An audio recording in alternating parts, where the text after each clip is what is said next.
No नशा powder लेने की सलाह दी। मैंने उसकी हिम्मत और जज्बे को सैल्यूट किया और नो नशा पाउडर का सेवन किया। इसका 7 बार सेवन करते करते मैं सिगरेट को भूलने लगा और आज देखिए मैं एक भी सिगरेट नहीं पी रहा हूँ। जब मैंने इसके फ्री सैंपल के बारे में जाना तो मुझे यकीन हुआ कि इनका मकसद पैसा कमाना नहीं बल्कि हम जैसे लोगों का नशा छुड़वाना है। मैं धन्यवाद करना चाहता हूँ नो नशा पाउडर को कि जिसकी मदद से आज मैं बिल्कुल नशे मुक्त हूँ। अजी हम तो बस ओकेजनल ड्रिंकर हैं, कभी कभी कोई मौका होता है तो पीते हैं। आज मैं बड़ा खुश हूं यार, शराब पीनी चाहिए। आज बड़ा दुखी हूं, शराब पीनी चाहिए। आज का दिन बड़ा खाली खाली सा है, शराब पीनी चाहिए। दरअसल आप शराब को नहीं, शराब आपको पीने के बहाने ढूंढती है। और कब आप ओकेजनल ड्रिंकर से शराबी हो जाते हैं पता ही नहीं चलता। पता तो तब चलता है जब मोहल्ले दफ्तर में लोग शराबी या पियक्कड़ जैसे नामों से आपको बुलाने लग जाते हैं। तब तक बहुत देर हो चुकी होती है। पर आयुर्वेदा सप्तऋषि नो नशा के साथ आप अपनी खोई हुई इज्जत, अपने खोए हुए नाम को वापस पा सकते हैं। नो नशा पर टीवी, टेली शॉपिंग और आयुर्वेदा सप्तऋषि को पूरा भरोसा है। ये आपको 100% फायदा देगा और इसके अलावा अगर आप इसे ट्राई करना चाहते हैं तो इसके लिए आप फ्री सैंपल मंगवा सकते हैं, जिसके लिए आपको 250 रुपए हैंडलिंग और कुरियर चार्जेस देने होंगे। तुरंत कॉल करें 01165155000 और 01165700999। नो नशा की असली कीमत है 7,990 रुपए, लेकिन नशे के खिलाफ इस मुहिम में आपको देना होगा सिर्फ 2,490 रुपए और 250 रुपए डिलीवरी चार्जेस अतिरिक्त। तुरंत ऑर्डर करने के लिए कॉल करें 01165155000 या 01165700999 या फिर 01165159400।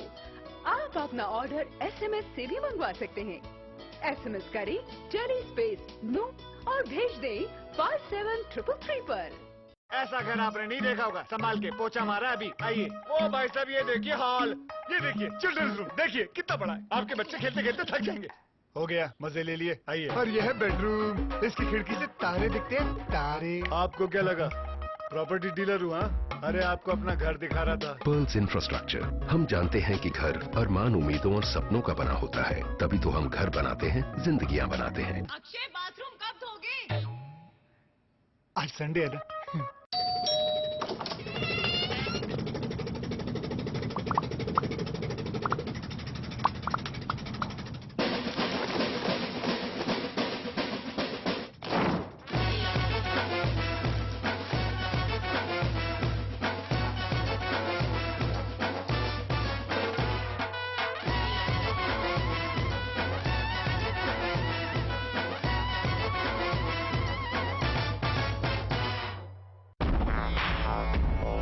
सदों से भी सदा है तू, अपना परिवार है। जिस गली में मुड़ जाऊं बस तेरा ही दीदार है। जिंदगी का हीरो है वो तुझ पे जो सवार है। वन टच पावर स्टार्ट, शानदार माइलेज वाला APDV इंजन जो दुनिया की नंबर 1 बाइक चुने, यही कहे सदों से भी सदा है। हीरो स्प्लेंडर, लगे ऐसा फैमिली जैसा।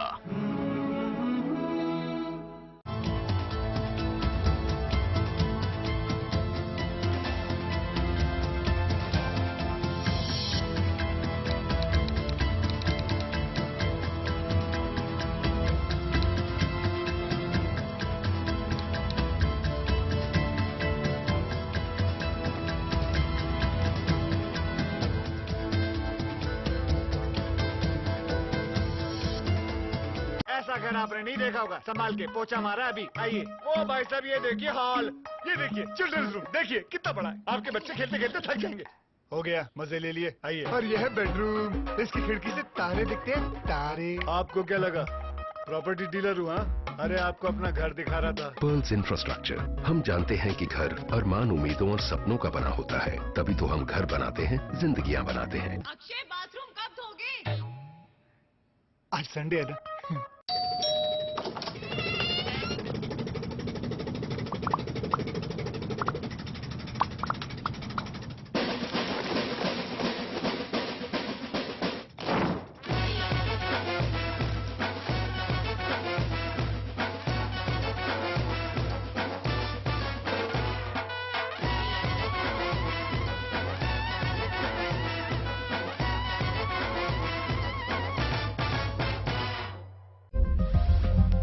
बालों की समस्या से क्यों हो परेशान? बच्चा खाए या जवान, सबका इलाज होगा एक समान। सिर दर्द और कब्ज होंगे 3 दिन में छूमंतर। न जादू न टोना, है केवल आयुर्वेदिक तंत्र। नाड़ी वैद्य हूं मैं, आयुर्वेद का कमाल देखना। ला इलाज हो कोई भी बीमारी, जड़ से होगा उसका इलाज देखना। कमजोरों के लिए बना दिया है ऐसा रसायन, खाकर उसको जीवन का आनंद देखना।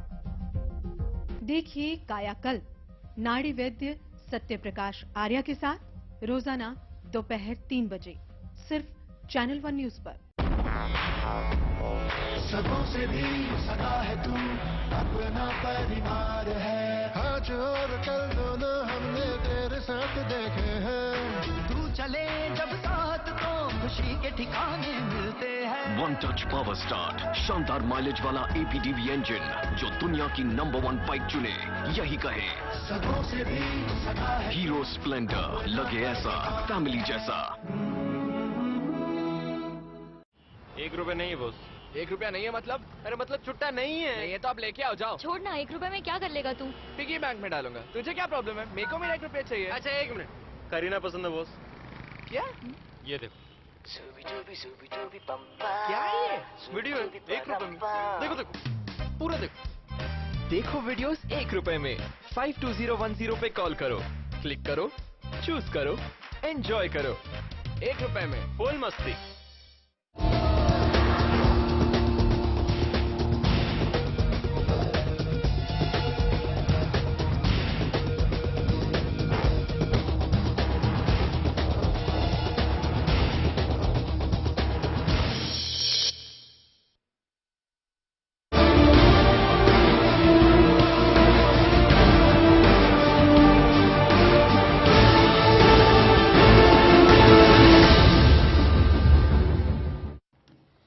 नमस्कार, मैं हूं सिद्धार्थ, आप देख रहे हैं प्राइमेट।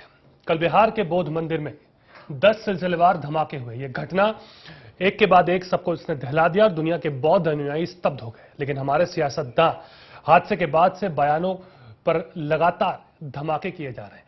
सभी अपना नफा नुकसान तलाश कर बयान दे रहे हैं। कांग्रेस, बीजेपी, जेडीयू एक दूसरे पर आरोप प्रत्यारोप लगातार कर रहे हैं। इसी बीच बड़ा सवाल यह है कि क्या ब्लास्ट पर राजनीति करना सही है?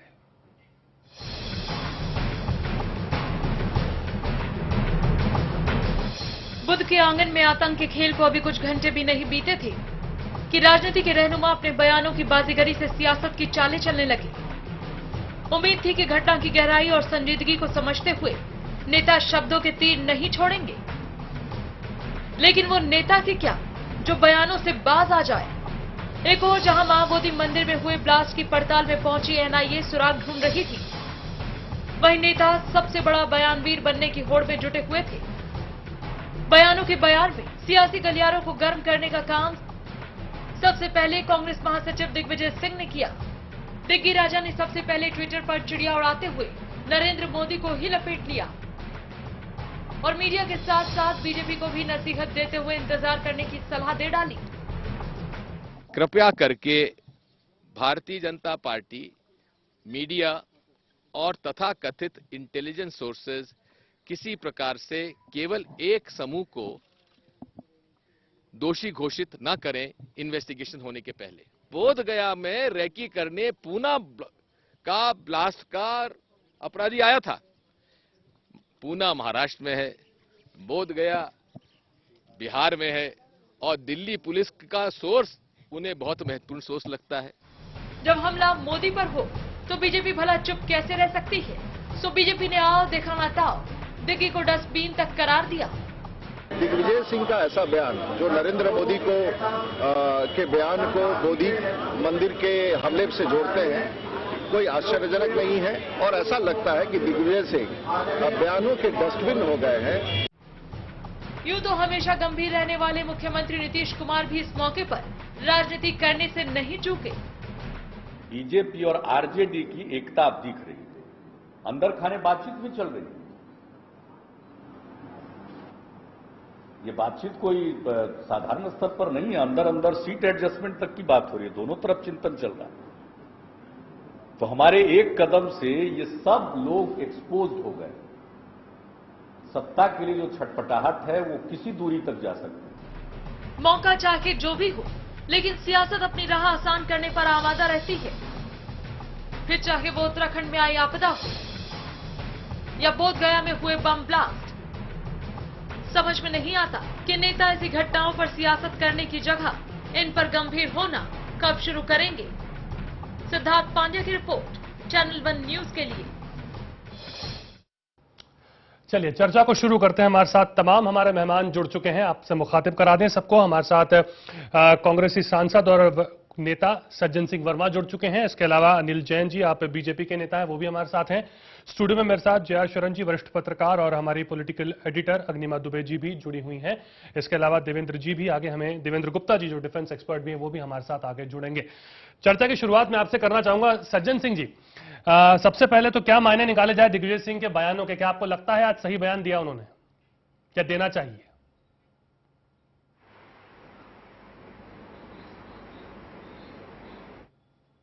चलिए, लगता है आवाज उन तक नहीं पहुंच पा रही है। अब जब आवाज पहुंचेगी तो उनसे बात करेंगे। डॉक्टर अनिल जैन जी, अनिल जैन साहब, आप सुन पा रहे हैं मुझे? तो ये बयान के आप क्या मायने निकालते हैं? क्या आपको लगता है अब एक ट्रेंड सा शुरू हो गया है कि आपदा हो चाहे कुछ भी हो, बयान तो देना ही है, चाहे किसी भी पार्टी का नेता हो?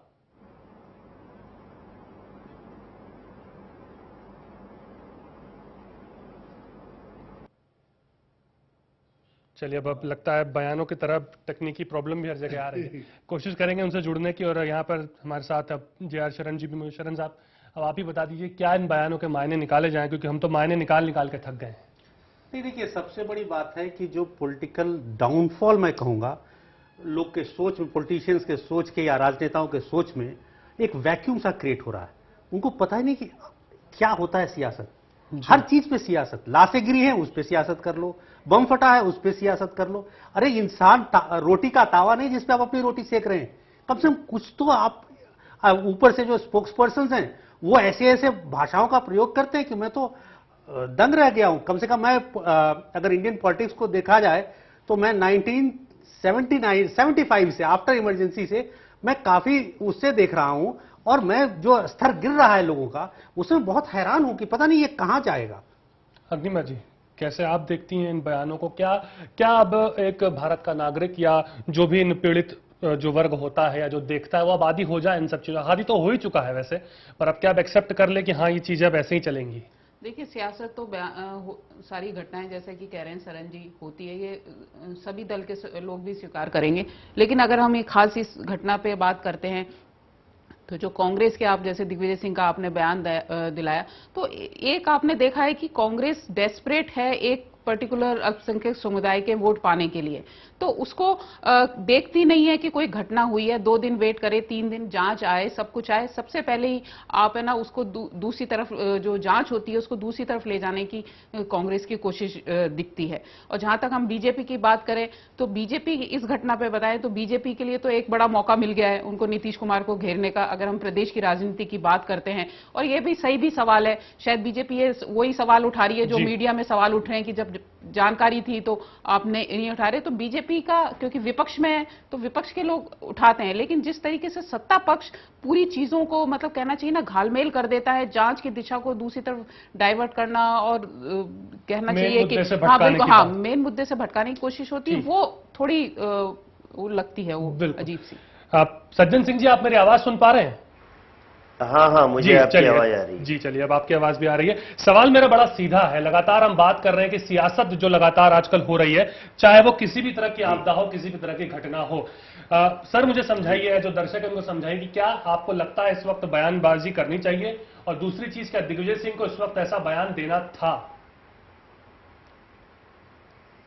देखिए, बात सही है कि देश के जो हालात इस समय हैं, इस समय सारे राजनीतिक दलों की कोशिश और सारे राजनेताओं की कोशिश ये होना चाहिए कि धर्म की आड़ में कोई हमारे देश का शिकार ना करे, धर्म की आड़ में कोई राजनीति की बात ना करे। यदि बोधगया की घटना हुई है तो सारे दल के लोग ये कोशिश करें कि इसका कोई राजनीतिक असर दिखाई ना दे।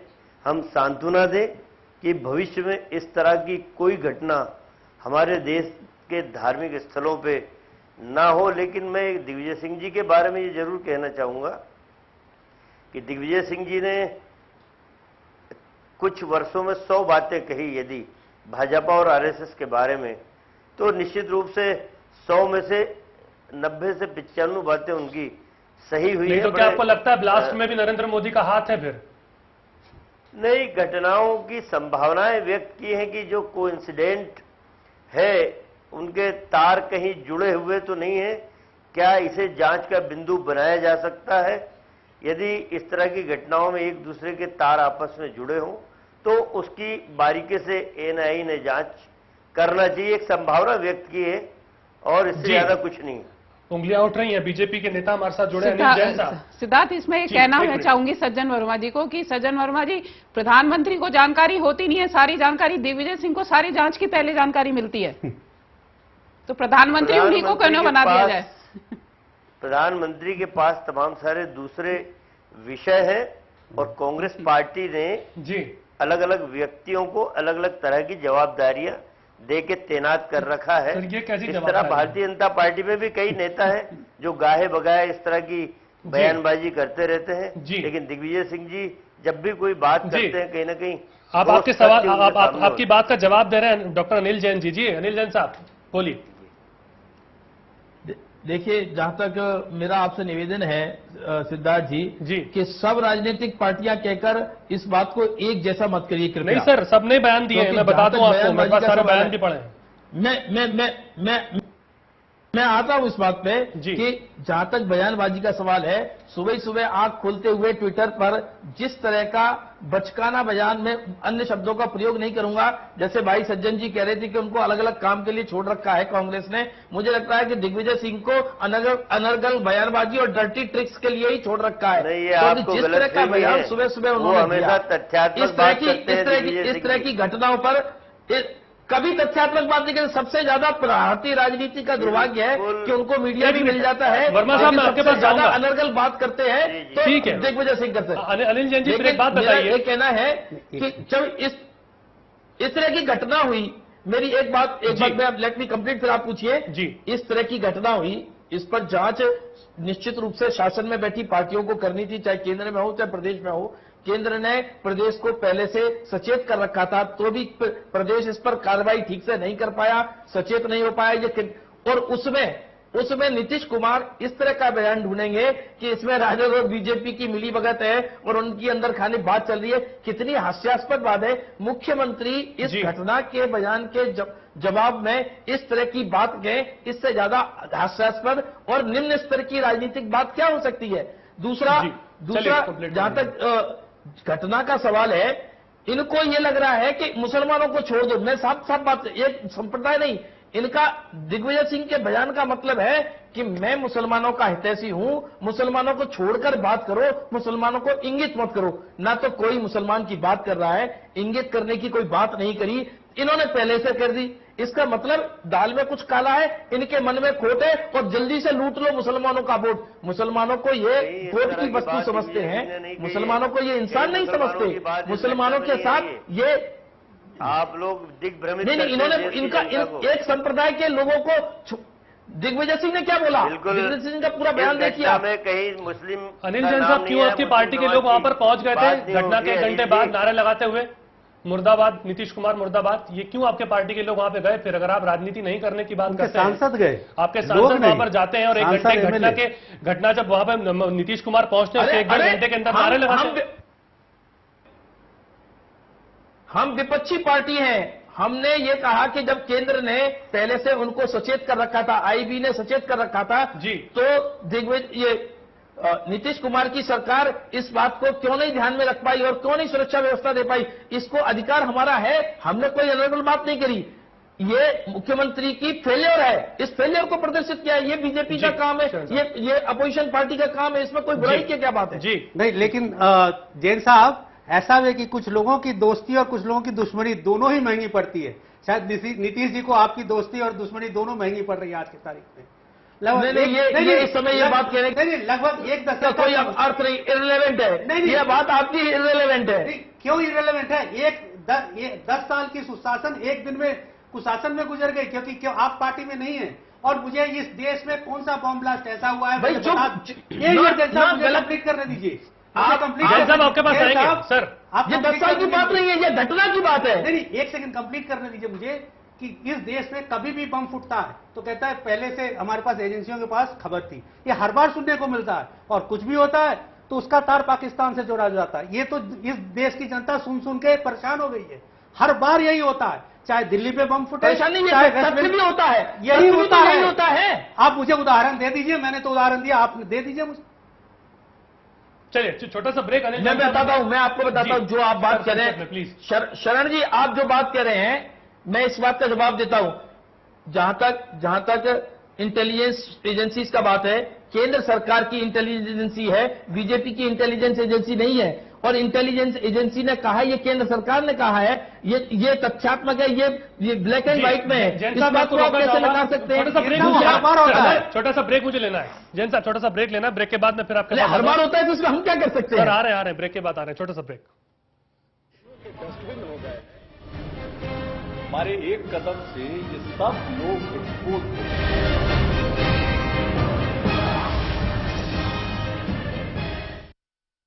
₹1 नहीं है बॉस। ₹1 नहीं है मतलब? अरे मतलब छुट्टा नहीं है। नहीं है तो आप लेके आओ, जाओ। छोड़ ना, ₹1 में क्या कर लेगा तू? पिगी बैंक में डालूंगा। तुझे क्या प्रॉब्लम है? मेरे को मेरा ₹1 चाहिए। अच्छा 1 मिनट। करीना पसंद है बॉस। क्या? ये देखो। क्या है ये? वीडियो है ₹1 में। देखो देखो पूरा देखो। देखो वीडियोस ₹1 में। 52010 पे कॉल करो, क्लिक करो, चूज करो, एंजॉय करो। ₹1 में फुल मस्ती। ऐसा घर आपने नहीं देखा होगा, संभाल के पोछा मारा अभी। आइए। ओ भाई साहब, ये देखिए हॉल, ये देखिए चिल्ड्रंस रूम, देखिए कितना बड़ा है। आपके बच्चे खेलते खेलते थक जाएंगे। हो गया, मजे ले लिए। आइए। और यह है बेडरूम, इसकी खिड़की से तारे दिखते हैं, तारे। आपको क्या लगा प्रॉपर्टी डीलर हुआ? अरे आपको अपना घर दिखा रहा था। Pearls infrastructure. हम जानते हैं कि घर अरमान, उम्मीदों और सपनों का बना होता है, तभी तो हम घर बनाते हैं, जिंदगियां बनाते हैं। अक्षय, बाथरूम कब धोगे? आज संडे है ना।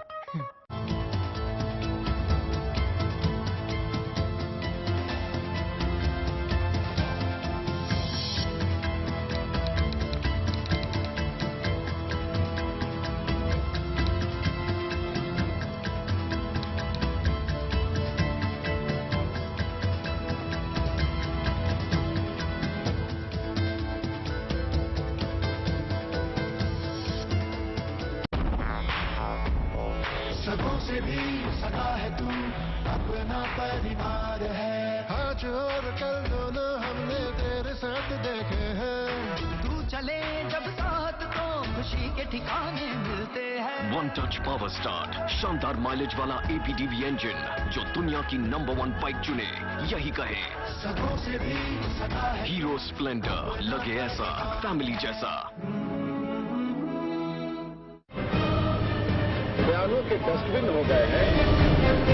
हमारे एक कदम से ये सब लोग एक्सपोज हो गए।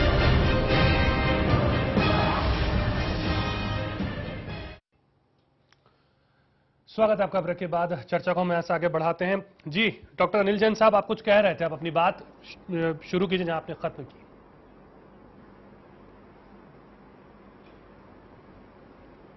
सर सुन पा रहे हैं आप मुझे?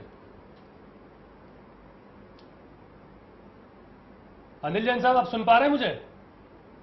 चलिए ठीक है, अब लगता है फिर आवाज नहीं जा रही है। एक बार फिर लौटेंगे उनके पास में।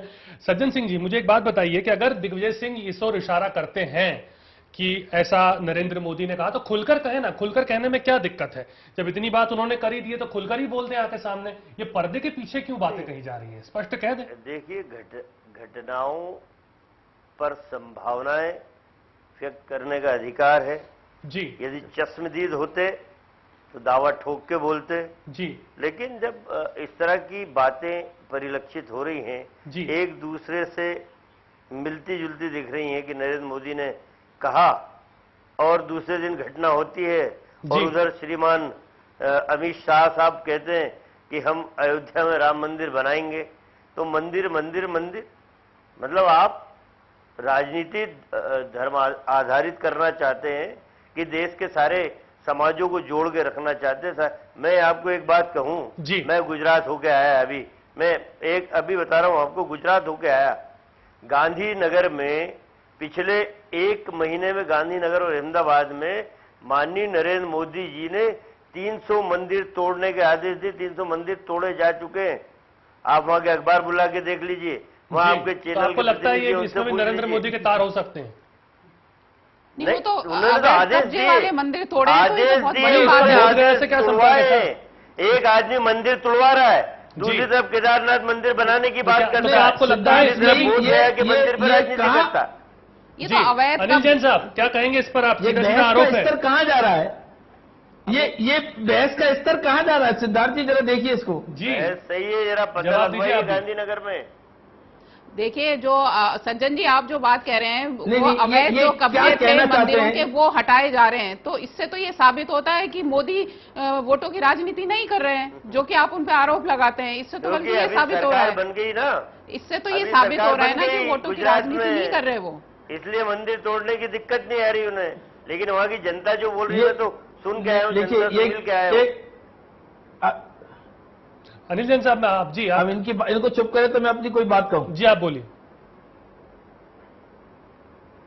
जिस तरह की बात ये वर्मा साहब कह रहे हैं, अगर मोदी ने वहां के अवैध कब्जे चाहे जिसके भी हो हटाए हैं, सड़कों को डेवलपमेंट के कार्य के लिए अगर मंदिर मस्जिद की चिंता नहीं की है, तो ये तो और बड़ी बात करी है। ये करने की हिम्मत दिखाएं एक बार। और इतनी साफ बात को इतने इस तरह से प्रोजेक्ट कर रहे हैं, और कहां बोध गया का हमला और कहां इस तरह की बात, इसका कहीं कोई तारतम्य है क्या? बहस का स्तर हम कहां ले जा रहे हैं? अरुणिमा जी ने पहले कहा कि दिग्विजय सिंह ने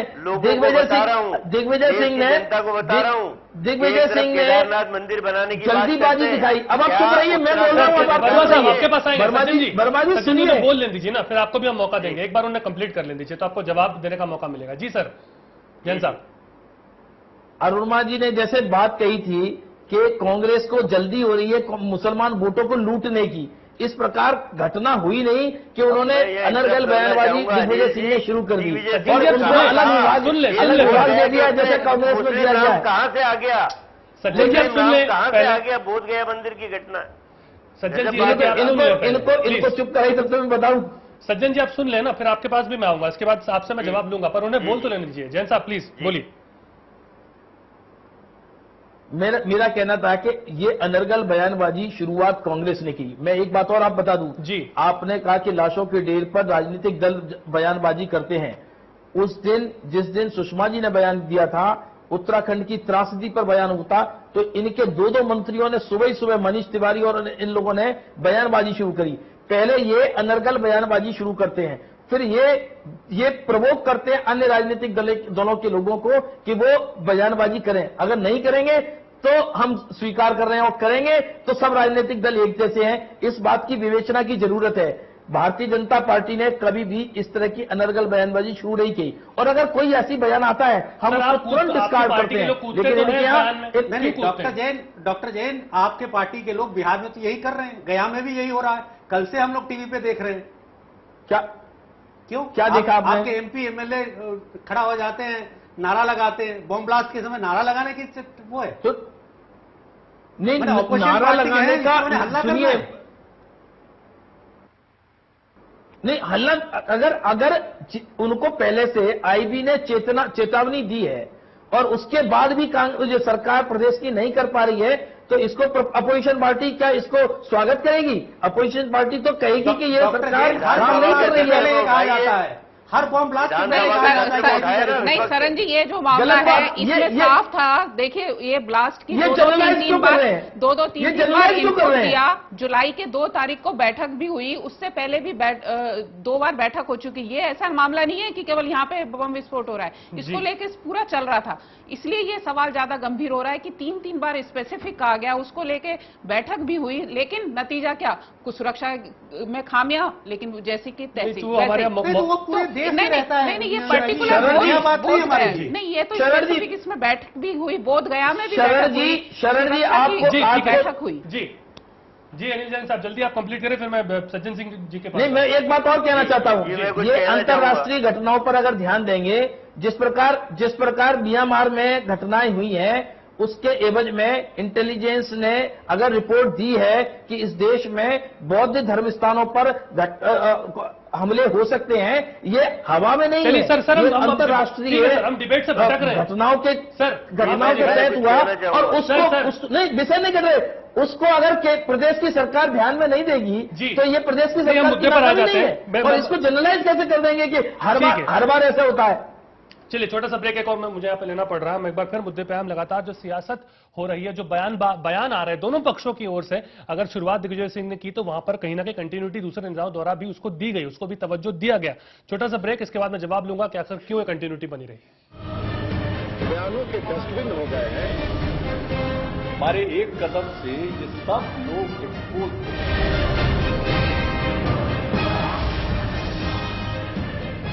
आपने नहीं देखा होगा, संभाल के पोछा मारा अभी। आइए, ओ भाई साहब ये देखिए हॉल, ये देखिए चिल्ड्रंस रूम, देखिए कितना बड़ा है। आपके बच्चे खेलते खेलते थक जाएंगे। हो गया, मजे ले लिए। आइए, और यह है बेडरूम, इसकी खिड़की से तारे दिखते हैं, तारे। आपको क्या लगा प्रॉपर्टी डीलर हुआ?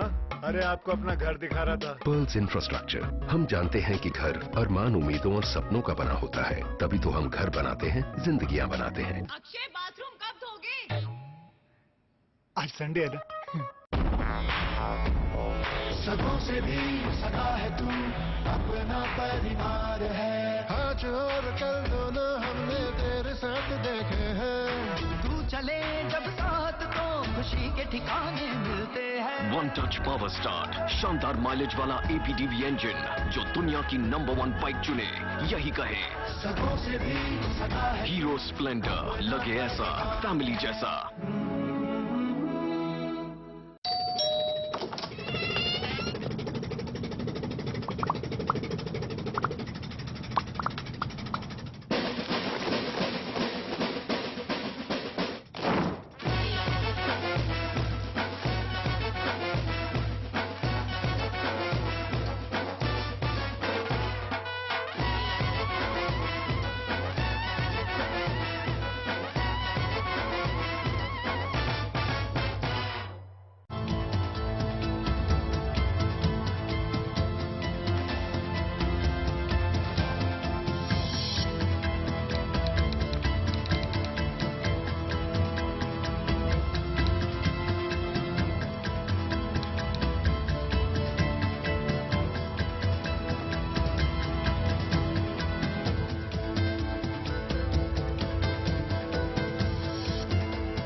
घर आपने नहीं देखा होगा, संभाल के पोछा मारा अभी। आइए, ओ भाई साहब ये देखिए हॉल, ये देखिए चिल्ड्रंस रूम, देखिए कितना बड़ा है। आपके बच्चे खेलते खेलते थक जाएंगे।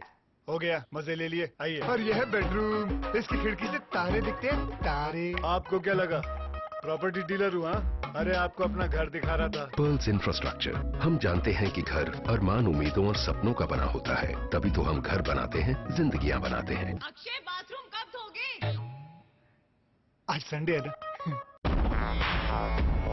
सदों से भी सदा है तू, अपना परिवार है। जिस गली में मुड़ जाऊं बस तेरा ही दीदार है। जिंदगी का हीरो है वो तुझ पे जो सवार है। वन टच पावर स्टार्ट, शानदार माइलेज वाला APDV इंजन, जो दुनिया की नंबर 1 बाइक चुने, यही कहे सदों से भी सदा है। हीरो स्प्लेंडर, लगे ऐसा फैमिली जैसा। बयानों के डस्टबिन हो गए हैं। हमारे एक कदम से ये सब लोग एक्सपोज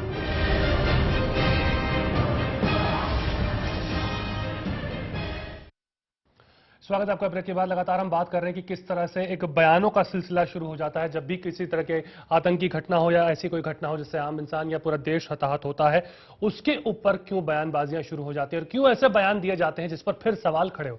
इसी सिलसिले में एक आपको छोटा सा बयान और सुनाते हैं विजय सोनकर जो बीजेपी नेता है, उन्होंने क्या जवाब दिया दिग्विजय सिंह के सवाल का, सुन लीजिए। देखिए दिग्विजय जी क्या बोलते हैं, कैसे बोलते हैं, क्यों बोलते हैं और किसके इशारे पर बोलते हैं, ये तो पूरा देश जानता है। वो अपनी नौकरी में लगे हुए हैं, उनको कुछ न कुछ बोलना है इसलिए बोलते हैं। मुझे लगता है कि दिग्विजय जी के दिमाग में या शरीर में कुछ ऐसी आत्माएं घुस गई हैं जिसका कि उनको जाकर के इलाज कराना चाहिए। चलिए, मेरा सीधा सवाल यहां पर अनिल जैन साहब से है। सर, अभी आप बात करते हैं, बीजेपी कहती है कि हम तो निचले स्तर की राजनीति नहीं करते, पर आपके नेता भी तो उस स्तर पर जाकर के बयानबाजी करते हैं। आप भी तो जा ही रहे हैं ना सर उस स्तर के ऊपर जवाब देने के लिए। क्या जरूरी है ये करना भी? नहीं सिद्धार्थ जी, अगर कोई बयान आता है और मीडिया में उसको चलना शुरू होता है जी, अब आप भी अगर ये कार्यक्रम कर रहे हैं तो बयानबाजी के ऊपर कार्यक्रम कर रहे हैं, उस बयान की प्रतिक्रिया तो होगी ही और सियासी पार्टी प्रतिक्रिया करेगी ही। जो मेरी बात सुनिए, उस स्तर में इस स्तर उन्होंने दिग्विजय सिंह ने जिस तरह की बयानबाजियां की हैं उसका कई बार कोई तारतम्य होता नहीं है जी। इस तरह की बात उन्होंने कही है, उसमें कोई उनको कोई अनर्गल या ऐसी बात तो उन्होंने कही नहीं विजय सोनकर शास्त्री ने कि ये इररिलेवेंट हो। नहीं, बयान उनका आत्मा घुस गई है। फिर रूडी जी कहते हैं कि ये बयानों के डस्टबिन हो चुके हैं। तो सर अंतर क्या रह जाएगा फिर दोनों ही पार्टियों में? नहीं, ये आप बयान का स्तर देखिए। आप जो दिग्विजय सिंह जी ने नरेंद्र मोदी को इस घटना से जोड़ा, हमने घटना की गंभीरता को कम नहीं किया, हमने दिग्विजय सिंह की बात को कहा है कि दिग्विजय सिंह ने इस तरह का बयान दिया है, ये बयानबाजी देना ऐसे समय पर मुनासिब नहीं था। लेकिन दिग्विजय सिंह ने तो इतनी बड़ी घटना को नरेंद्र मोदी ने और जो टेलीफोनिक बात करी अपने कार्यकर्ताओं से उससे जोड़कर दे दिया। ये इसका क्या नहीं, ये बात तो वही बता सकते हैं केस क्यों कहा, इनके दिमाग में क्या है, इनको कौन सा काम कांग्रेस ने दिया है, इनको किस प्रकार की व्यवस्था दी है कि डर्टी ट्रिक्स का इनको जिम्मा दिया है, मुझे नहीं पता, ये तो कांग्रेस के लोग बताएंगे या दिग्विजय सिंह बताएंगे। सज्जन जी से हम पूछ लेते हैं। सज्जन जी बताइए जरा एक बात, जब इस तरह के बयान आते हैं तो क्या ये कंफ्यूजन क्रिएट करने के लिए नहीं आते? आपको नहीं लगता कंफ्यूजन क्रिएट हो जाता है ताकि मुद्दे से आम आदमी भटक जाए? सिद्धार्थ जी देखिए, मुझे लगता है कि जांच में ये बिंदु लेना चाहिए। तो दिग्विजय सिंह जी ने ट्विटर पर लिख दिया कि मुझे ऐसा लगता है कि संभावना है। अब जांच एजेंसी उस बिंदु की जांच करे ना करे ये बात है। मैं एक सिद्धार्थ जी, अनिल जी बहुत देर से ये बोले चले जा रहे हैं कि दिग्विजय सिंह का बयान मुस्लिमों को वोट कबाड़ने का, इसमें इस बोध गया कि घटना में मुस्लिम समाज, मुस्लिम धर्म कहां बीच में आ गया। यदि दिग्विजय सिंह जी ने अपने ट्विटर पर लिखा है तो को रिलेटेड करके घटनाओं को लिखा है, इसमें मुस्लिम कहां आ गया। आप भाजपा के नेताओं को देख लीजिए कि कितना खौफ मुस्लिम समाज का है। मुस्लिम समाज का वोट कबाड़ने के लिए कभी अडवाणी जी मजार पे चले जाते हैं, कभी मोदी जी नरम राग अलापने लग जाते हैं, और फिर जब लगता है कि मुस्लिम वोट नहीं मिलना है तो अनिल जैन जैसे लोग मुस्लिमों का राग अलापते हैं कि कांग्रेस तो मुस्लिमों का वोट लेने के लिए इस तरह की बयानबाजी करी। इस बोध गया की घटना में मुस्लिम और हिंदू की कहीं कोई बात नहीं आई है। तो मैं ये कहना चाहूँ सीधे रास्ते आप दिग्विजय सिंह का बयान पढ़िए और विजय सिंह का बयान सुनिए। आपने सुना ही नहीं है, इसका मतलब आप अनर्गल बात मत करिए। आप अनिल जैन क्या करते हैं और अडवाणी जी क्या करते हैं। दिग्विजय सिंह का बयान में साफ उन्होंने इंगित किया है कि एक समुदाय की ये कहां की बात कहां बोलते हैं आप, कोई बात का रेलेवेंस है? आप पूरे बयान में मुस्लिम शब्द बता दीजिए। मुस्लिम दिग्विजय सिंह के बयान में मुस्लिम शब्द मुस्लिम शब्द से अभिप्राय नहीं है खाली, उनका अभिप्राय क्या है? जबरदस्ती मतलब आप अपने मन से सिद्धार्थ जी से मुस्लिम समाज हम तो धर्मनिरपेक्ष राजनीति करते हैं कि एक समुदाय देश को जोड़ने की राजनीति करते हैं। ये मंदिर मस्जिद की राजनीति भाजपाई लोग करते हैं और हर बार फेल हुए। एक बार जरूर सफल हो गए थे, तो कोई राजनीति नहीं करते, हर बार फेल हो गए। केवल अफसर की राजनीति करते हैं, आप कोई राजनीति नहीं करते। अनिल जैन साहब, आप केवल अफसर की राजनीति करते हैं। अनिल जैन साहब, क्या ये डर नहीं रहता नेताओं को कि पोल खुलेगी ग्लास पर जितना बोलेंगे तो? चलती है अनिल जैन जी, क्या ये आज इस तरह धार्मिक भावनाएं क्यों भड़काई जा रही हैं? क्यों अयोध्या कांड की, बाबरी मस्जिद जैसी घटनाओं? वर्मा साहब आ रहे हैं हम आपके पास, ठीक है, आपने अपनी बात रख दी, आपकी बात आपने रख दी। अनिल जैन साहब, मुझे आप एक बात बताइए कि क्या जब इस तरह के बयान आते हैं, वो चाहे किसी भी पार्टी का नेता दे या कोई भी दे, चूंकि उसको बयान नहीं देना चाहिए अगर जमीनी तौर पर चीजों को समझे, क्या ये डर भी रहता है मन में? क्या आपको लगता है कि मन में ये बात भी थी कि ब्लास्ट पे अगर हम ज्यादा बोलेंगे, ब्लास्ट पे ना बोलते हुए तमाम आसपास की चीजों को फोकस किया जाए ताकि ध्यान जो है मुद्दे से हट जाए? सिद्धार्थ जी, ये प्रश्न मुझसे नहीं, मैं अनिल जैन साहब से पूछ रहा हूं सर, मैं आपके पास आऊंगा। कहीं ना मेरा कहना यह है कि इस विषय पर अलबत्ता तो बयानबाजी होनी नहीं चाहिए। बयानबाजी तो केवल इतनी है कि भाई इसमें मारे गए लोगों के प्रति संवेदना और ये दुखद घटना है, और जिन्होंने भी किया है, जिसने भी किया है इस कायराना हरकत को, उनकी निंदा होनी चाहिए और सुरक्षा जांच अपना काम करें। जिस एंगल से सुरक्षा जांचों को करना है उस एंगल से करेंगे तो वही अच्छा होता। लेकिन इसमें जबरदस्ती किसी व्यक्ति विशेष का नाम जोड़कर, किसी समाज विशेष की बात करके इस बात को निश्चित रूप से टर्न देना, राजनीतिक फायदा उठाना, ये बहुत ही निराशाजनक है, खराब है, और इसमें इसकी जितनी निंदा की जाए उतना सर, कम है। आपके पास में इसके साथ सर मैं आपके पास आ रहा हूं, चूंकि जो प्रदेश की राजनीति के बारे में नीतीश कुमार जी ने कह दिया, मुझे हैरानगी है कि नीतीश जी इतने मैच्योर नेता हैं, इतने जानकार व्यक्ति हैं, उन्होंने कैसे ये कह दिया कि भाजपा और राजद मिल रहे हैं। अब बोध गया के इंसिडेंट से भाजपा और राजद मिल रहे हैं और इनके आपसी तालमेल की बात चल रही है। कहां की बात और कैसे कह रहे हैं, और मुख्यमंत्री होकर मुझे नहीं समझ में आता ये क्या हो गया नीतीश कुमार को। सज्जन सिंह जी, एक चीज बताइए, चलिए मान लीजिए कि अब इस बयान को अगर हम हटा दें तो ऐसा कोई है नहीं कि दिग्विजय जी पहली बार बयान दे रहे हो। आप बाटला हाउस एनकाउंटर से देख लीजिए, आप हैदराबाद ब्लास्ट से देख लीजिए, या वो ओसामा जी जो भी उन्होंने कहा उसको भी देख लीजिए। तो सर ये ऐसा क्यों होता है कि सामने आकर के पहले इस तरह से बयान दिया जाता है? क्या इतना जरूरी है हर बार आकर के सामने से बयान देना? और भी तो लोग हैं, वो तो ऐसा नहीं बोलते आपकी पार्टी में। नहीं, ये बात सही है कि हमारी पार्टी में दिग्विजय सिंह जी सबसे ज्यादा बोलते हैं और सबसे ज्यादा एक्टिव नेता भी दिग्विजय सिंह जी हैं जी। पर उनका बड़ा गहरा अध्ययन है। 10 साल मध्य प्रदेश के मुख्यमंत्री रहे हैं और उन्होंने वहां पे धर्म आधारित राजनीति करते हुए भाजपा के लोगों को देखा है, आरएसएस की वर्किंग वहां देखी। जिस कॉन्स्टिट्यूंसी से मैं आता हूँ, मध्य प्रदेश में बयान देना क्यों जाते राष्ट्रीय मुद्दों पर? नहीं, आप मेरा सुन लीजिए जरा उदाहरण, मेरा उदाहरण सुन लीजिए। जिस देवास लोकसभा क्षेत्र से मैं आता हूँ, बाकी इनके नेता एक्टिव नहीं है, खाली दिग्विजय सिंह एक्टिव नेता है सबसे ज्यादा, बाकी एक्टिव है। दिग्विजय सिंह जी के कद के नेता है भी नहीं तुम्हारे पास।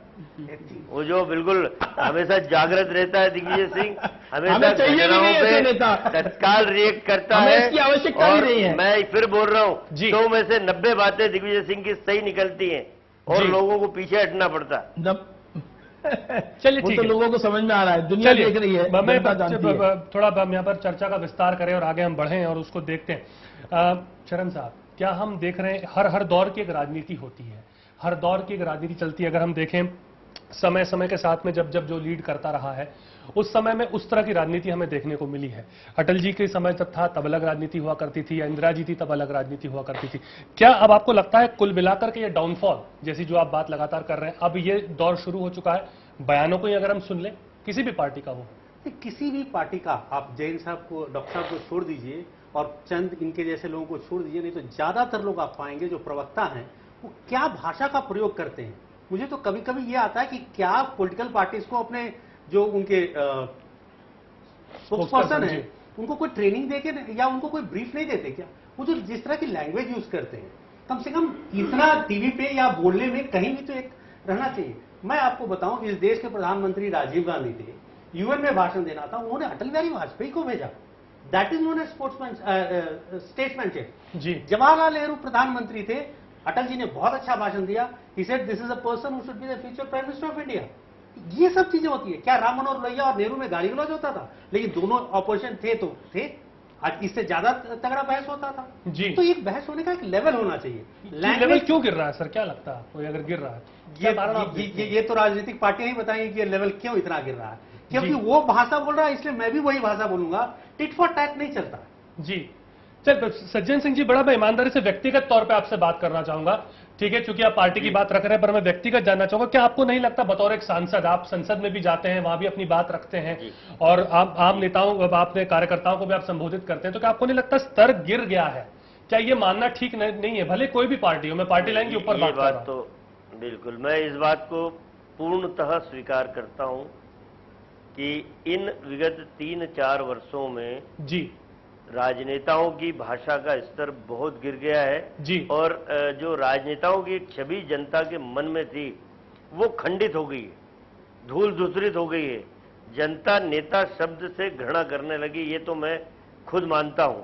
और इसलिए राजनेताओं को अभी भी सचेत हो जाना चाहिए कि आने वाले भविष्य के लिए, आने वाले समय के लिए जनता आपको आदर्श माने, लेकिन आप उसकी कसौटियों पे खरे उतरो, उसके मापदंडों पे खरे उतरो, अपनी भाषा के इस्तेमाल को जी मेहरबानी करके सुधार ले, ताकि हम एक नया युग फिर से देख सके राजनीति में। जी क्या इस लेवल के उस स्तर के नेता भी नहीं आ रहे, आपको लगता है ऐसा कुछ भी है? नहीं, ऐसा तो नहीं है, पर जो लोग हैं इस स्तर के, शायद उन्हें बोलने का मौका नहीं मिल पाता है जी, या वो अपनी बात रख नहीं पाते। नेता तो है बहुत सारे जो साफ सुथरे हैं, साफ सुथरे चरित्र के हैं, देश को आगे बढ़ाने की सोचते हैं, उनका दृष्टिकोण व्यापक है, पार्टी और धर्म जाति से ऊपर उठ के कई उनको मौका नहीं मिलता। चलिए ये अच्छी बात है, एटलीस्ट आपने अच्छी बात है कि आपने एक्सेप्टेंसी दिखाई, ये भी कहीं ना कहीं एक अच्छी नैतिकता है। ये सवाल में अनिल जैन साहब से ही है। सर क्या कारण आपको दिखता है, वर्मा जी तो बोल चुके हैं, पर आपको कुछ कारण दिखता है इसके अंदर इस तरह से गिरती हुई बयानबाजी का? क्या आप एक्सेप्ट करते हैं इसको कि गिरी है बयानबाजियों का दौर, स्तर गिरा है राजनीति का कि नहीं?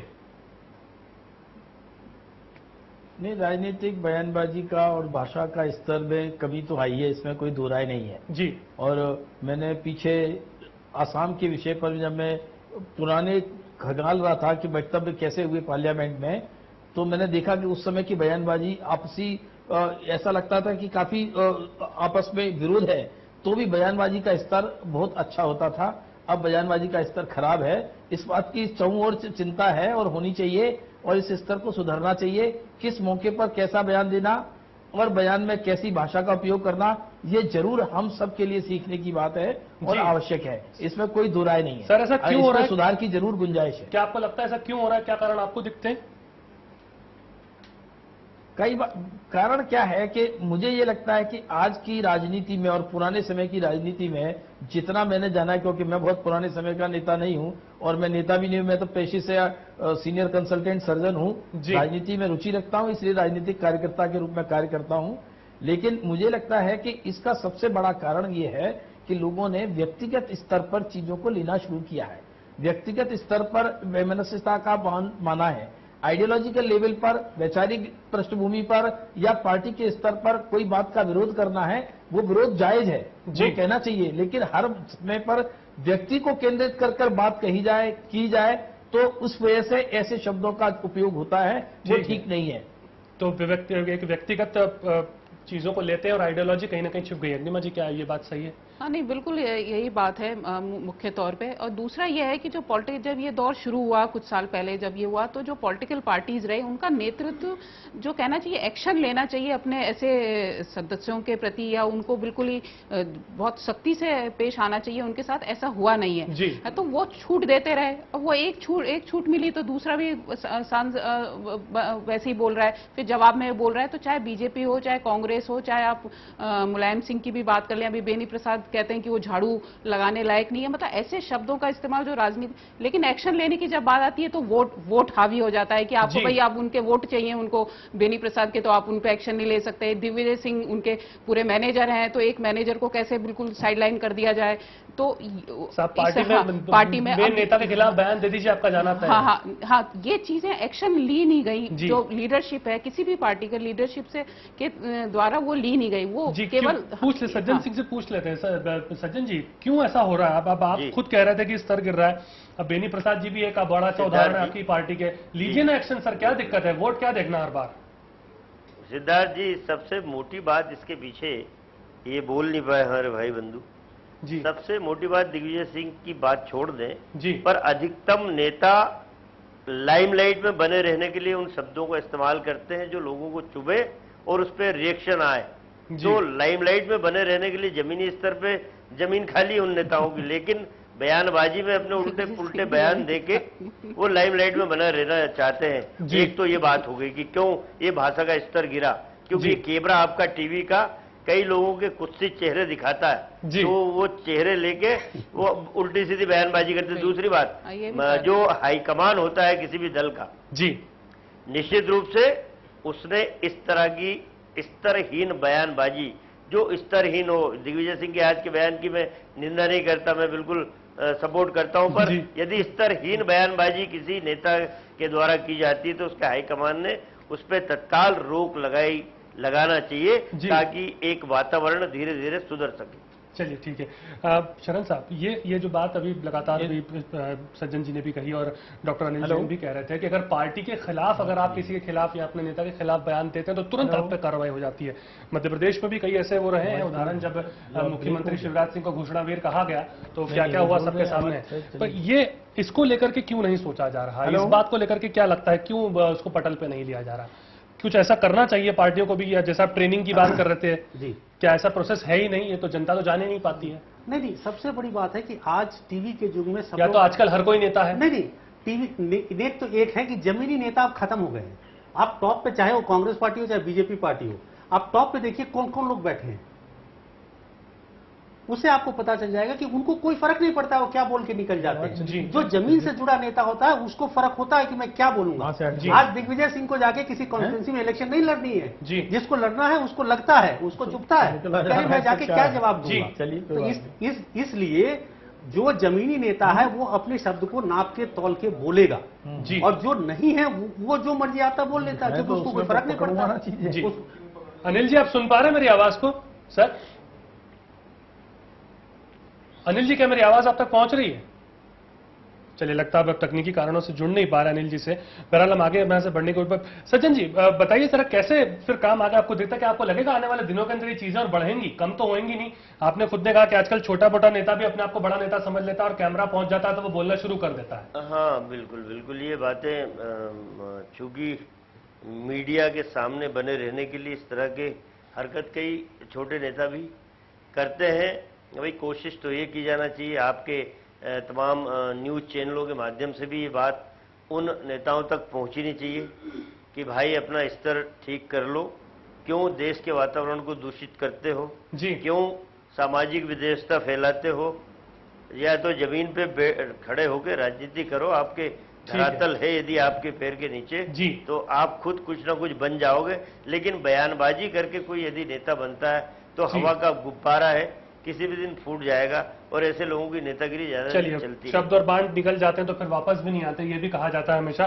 डॉक्टर अनिल जैन साहब, अगर आप मेरी आवाज सुन पा रहे हो, आप सुन पा रहे हैं मेरी आवाज? सर मैं अभी आवाज आई है, जी मुझे पता नहीं सज्जन जी ने क्या क्या बोला है। जी सर, माफ कीजिएगा, आवाज आप नहीं सुन पाए। एक बात बता दूं जी, लेकिन मैं एक बात ये कहना चाहता हूं, जहां तक बयानबाजी के स्तर की बात है मैंने अपनी बात कही, और जहां तक नेताओं के जमीन की बात है तो कोई किसी की जमीन बना और बिगाड़ नहीं सकता। सब अपनी जमीन पर खड़े हैं, कोई आसमान में नहीं है, सब जमीन समझते हैं, और कोई दूसरी पार्टी के नेता सब कम समझदार है और एक पार्टी के नेता कम समझदार है, ऐसा नहीं है जी। लेकिन जहां तक बयानबाजी का प्रश्न है, आपको ध्यान हो कि मनीष तिवारी को माफी मांगनी पड़ी थी अन्ना हजारे जैसे बुजुर्ग व्यक्ति के बारे में, उन्होंने क्या बोला था। ये कांग्रेस पार्टी के प्रवक्ता भी थे और अब मंत्री भी हैं और इंफॉर्मेशन एंड ब्रॉडकास्टिंग मिनिस्टर हैं। बीच बीच में इनकी अभी भी बयानबाजी कैसी रहती है। इस प्रकार वैमनस्यपूर्ण बयानबाजी किसी की भी हो, चाहे किसी भी पार्टी की हो, वो निश्चित रूप से मेरा निवेदन आप मीडिया के लोगों से है कि ऐसी बयानबाजियों को आप भी कम से कम कहीं ना कहीं सेंसर लगाइए, क्योंकि मीडिया की रिस्पॉन्सिबिलिटी थोड़ी सी तो बनती है कि इसको रोक दें। अगर ऐसे बयानबाजी आप नहीं दिखाएंगे, सर अगर पार्टी तो प्रवक्ता बना दे तो क्या करें फिर? भी नहीं आएंगे सर, पार्टी फिर ऐसे लोगों को प्रवक्ता ही क्यों बनाती है? सवाल तो ये भी खड़ा होगा। ये बात ठीक है, मैंने ये बात तो कही आपको, मैंने पहले भी कही कि इस बात की कहीं ना कहीं समझदारी होनी चाहिए, लेकिन अगर इस तरह की बयानबाजी आती है तो उसको कहीं ना कहीं सेंसर कर देना चाहिए। अग्निमा जी। सिद्धार्थ, ये जो माहौल की बात हो रही है, आरोप प्रताप, पहला ये है कि जो पॉलिटिकल पार्टीज जो बैकफुट पे अगर कोई मुद्दा होता है तो उनकी रणनीति ये रहती है कि आप आक्रामक रहिए, आप एग्रेसिव रहिए, आप ऐसी भाषा का इस्तेमाल करिए और पूरे इशू को डाइवर्ट करिए, और जो मूल मुद्दा है, जो कि हम बहस का यही है कि मूल जो मुद्दा है उस पर आपको कोई ज्यादा सीधा जवाब देना ना पड़े। तो अब आज भी हम क्या कर रहे हैं, मूल मुद्दे कि जांच कहां तक पहुंची बोध गया कि उस पर हम नहीं अभी तक हम कुछ वो कर पा रहे हैं, और कोई मीडिया इस तरीके से बहुत ज्यादा दिखा रहा होगा। यही फोकस है कि सियासी बयानबाजी इसी में उलझ जाता है। 2-3 दिन मीडिया इस पे बहस करेगा और चौथे दिन वैसे भी वो मुद्दा पीछे चला जाता है और मूल मुद्दा वहां से खत्म हो जाता है। यही पॉलिटिकल पार्टीज की रणनीति होती है जब उसको लगता है कि वो उस मसले पर बैकफुट पे है। जी शरण साहब, बिल्कुल कंक्लूड आप कर दीजिए इसे, क्योंकि वक्त का तकाजा है। मैं एक छोटा सा, सुबह मैं किसी दोस्त से बात कर रहा था, गया में ही बल्कि, तो उन्होंने मुझे बोला कि 100 जख्म लगे तन पर, हिम्मत लहू लुहान हुआ, पर मैदान न छोड़ा हमने, जीत गया इंसान इस देश का। तो उस तरह से मैं ये कहना चाहूंगा कि जितने भी पॉलिटिकल क्लास के लोग हैं या टेररिस्ट क्लास है जो इस देश में बेखाब होके और जो कुछ भी फैलाना चाहते हैं अपनी वोट बैंक के लिए, किसी भी चीज के लिए, मैं किसी पर्टिकुलर पार्टी की बात नहीं कर रहा हूं जी, उनको सावधान होना चाहिए कि ये जनता के हाथ में बैलेट पेपर है और यही बटन दबाएगी तब आप आएंगे। और जनता आप समझती है, बयानबाजी से भी बचना चाहिए यहाँ पर। अब सज्जन जनता सिंह समझती है कि आप सज्जन जी बिल्कुल संक्षेप में आप इसे कंक्लूड कर दीजिए, कैसे आप देखते हैं इन सियासी बयानों से बचने का तरीके को, कैसे आप देखते हैं पार्टी लाइन के ऊपर भी, क्योंकि आप भी बोलते रहते हैं आकर के, अपनी बात भी रखते हैं और सुनते भी हैं कई लोगों को, कैसे आप देखते हैं संक्षेप में सर? नहीं देखिए, असल में ये तो अब मैं अभी ये तो जमीन की बात कर रहे थे कि जमीन किसी की ले नहीं सकता कोई भैया। कई हवाबाज नेता भी हैं, वो कई हवाबाज नेता जो बयान हवा में उछालते हैं वो मीडिया पे चलते रहते हैं। तो हम तो हाई कमान की बात करते हैं। यदि हाई कमान दमदार है, दमदारी से करना चाहता है, इस देश की वातावरण को स्वस्थ रखना चाहता है, तो जो इस तरह की फालतू बयानबाजी करते हैं जिससे समाज में विखंडन होता है, देश में विकृति फैलती है, हाई कमान को ऐसे लोगों पे तत्काल रोक लगा देना चाहिए या पार्टी से निकाल देना चाहिए। सर आप ये बात करेंगे? निकाले जाएंगे। क्या अपनी पार्टी के लिए भी आप ये बात कभी रखेंगे? कांग्रेस की हर पार्टी के लिए बोल रहा हूँ सज्जन जी, आप अपनी पार्टी के लिए रखेंगे सर? हर पार्टी के लिए बोल रहा हूँ जी सर, हर पार्टी के लिए बोल रहा हूँ। हर पार्टी के हाईकमान को सोचना पड़ेगा कि क्यों राजनीतिक मूल्यों का इतनी हानि हो रही है। अनिल जैन जी, क्यों नहीं? सर सज्जन जी, वक्त का तकाजा, माफ कीजिएगा ज्यादा, मैं अनिल जी का वर्जन मुझे लेना। जी अनिल जी बताइए, कैसे कंक्लूड कर रहे हैं आप इस पूरी बात को संक्षेप में प्लीज?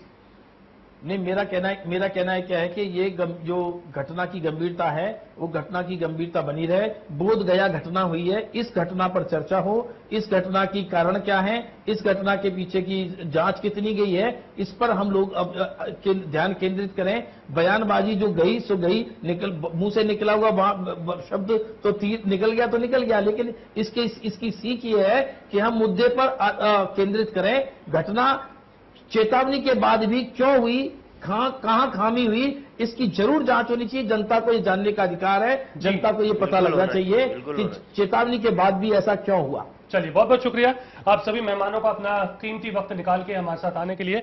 सभी नेताओं का बहुत बहुत शुक्रिया। स्टूडियो में हमारे साथ जो दो लोग थे उनका भी बहुत बहुत शुक्रिया जुड़ने के लिए और बात करने के लिए। तो बहरहाल कुल मिलाकर अगर आज के पूरे डिबेट का लब्बो लुआब निकाला जाए तो वो यही है कि बहुत सोच समझकर बयान देना चाहिए। और एक अच्छी बात यहां पर रहेगी कि हाँ, दोनों ही पार्टियां हो, भले कांग्रेस हो और बीजेपी हो, ये मान रहे हैं कि स्तर तो कम से कम गिरा है। तो चलिए, अगर ये एक्सेप्टेबिलिटी है तो शायद इस चीज को दूर करने की भी जरूरत है, क्योंकि जिस तरह से आपके मुंह से शब्द निकलते हैं वो आपके व्यक्तित्व को झलकाते हैं। और आपका व्यक्तित्व कैसा है ये आम इंसान जब टीवी पे देखता है वो उसके नेता को बोलते हुए, तो उस पर भी वो प्रभाव पड़ता है और उसके कार्यकर्ता भी कहीं ना कहीं वैसी ही शैली में बोलते हैं। आप देख रहे थे प्राइमेट। नमस्कार।